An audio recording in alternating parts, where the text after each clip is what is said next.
Hello everyone, Bob here, and welcome to the Voice of the Movies. This week I'm going to do something slightly different. I'm not going to focus on a score. I'm instead going to focus on this new release from Mondo for Back to the Future. And I'm going to compare it with a picture disc that is pretty much the same songs and everything that is included in here. So I'm going to talk about these things real quick, and we're going to go from there. This is the cover art on the Mondo release. This is actually artwork by Drew Struzan, and if you follow me on some of my other movie stuff I talk about, I did a video or two on movie posters, and I talked about how big of a Drew Struzan fan I am, I guess. Again, I just opened the one in because this isn't a gatefold or anything. It's just that, so I left the shrink wrap on it for now to kind of protect it until I get a plastic sleeve to put it in. There's the Mondo LP. The other side looks exactly the same. It's just got the tracks for side B, or side 2, I guess, instead of side 1. Just there. And then this also was in there, the little flyer about the clock tower being struck by lightning that the lady gives Michael J. Fox at the beginning of the film. And if you flip it over, it even has Jennifer's number on it. And here's the picture disc. There's side 1.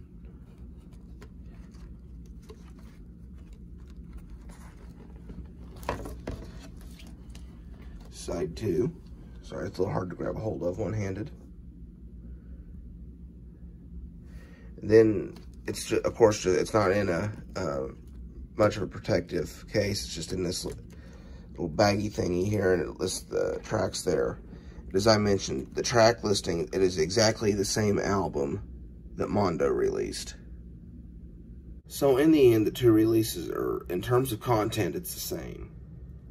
The question becomes, which version would you rather have? Would you rather have the version with the Drew Struzan artwork that Mondo released, or would you rather have the picture disc? I know some people absolutely despise picture discs, and I guess if you're one of those people, that makes this decision easy. The Mondo one is the way to go. If not, they're both cool. I mean, sound-wise, they both sound pretty good. The Mondo one might be a little bit better for pressing, but the picture disc itself it's nothing to sneeze at. It's pretty solid too. So in the end, it comes down to personal taste. They cost about the same. The packaging might be a determining factor. Tell you the truth, being a fan of the movie, and my wife is a huge fan of the Back to the Future movies, it was a no-brainer to get both for the record collector that I am. But I like the new Mondo release. I think the packaging's cool. Like I say, it sounds good. But there is something cool about that picture disc spinning on your turntable. So in the end, it's up to the individual user. But I will probably, more often than not, go with, when I want to put one on the turntable, I'll pick up the Mondo one. You can use that to make your decision as much as that helps. I know it's very little, but like I say, it's just I like having the artwork and the jacket and everything. I like just a little bit better having that over the picture disc. But that picture disc, like I say, it's cool watching the picture disc, and quality-wise, they're very similar. So it's all up to personal choice. But I know I normally do movie scores and stuff, but to me, those songs in this movie are as much a part of the character of this film as anything. I will do the Back to the Future trilogy, the scores for those at some point. I have those on the Mondo wax for those. I will hit that at some point, but that just came, and I wanted to show it off, especially while it was fresh, since me and my wife just listened to it. So, artwork, I'm going to give it a solid A. Or, yeah, the artwork, I'm going to give it an A. Like I say, I'm a big fan of Drew Struzan. I'm glad that didn't end up being the poster for the film. That was one of the options they looked at, and they went with of course, the classic Michael J. Fox standing there by the DeLorean. I'm glad they went with that, because it, to me, is more iconic. But that was one of the unused poster concepts, is what that cover artwork was. So I'm going to give it an A, but with the caveat that I'm glad they used for the movie poster what they did. Little insert that saved the clock tower flyer with Jennifer's number on the back was a nice touch.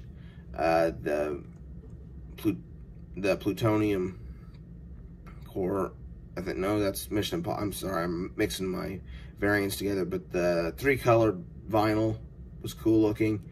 And the album itself, it's, like I say, these songs are as much a part of the Back to the Future soundtrack and personality as the actual score by Alan Silvestri is. But the iconic, what everyone thinks of as the Back to the Future theme is on this album. I guess the way to put it is, it's like the best of what makes of what the music that gives Back to the Future its personality, I guess is the way to put it. And so I'm going to give it the content an A as well. And again, whichever version you want, it's all a matter of personal choice. That's all I've got for this week. Thank you so much for watching. If you enjoyed this video, please give it a like. Please consider subscribing to this channel. I try to have new content up daily. Doesn't always work that way, but that's my goal. Follow me on Facebook or Twitter. Just search for Bob the Film Guy. And for now, this is Bob signing off.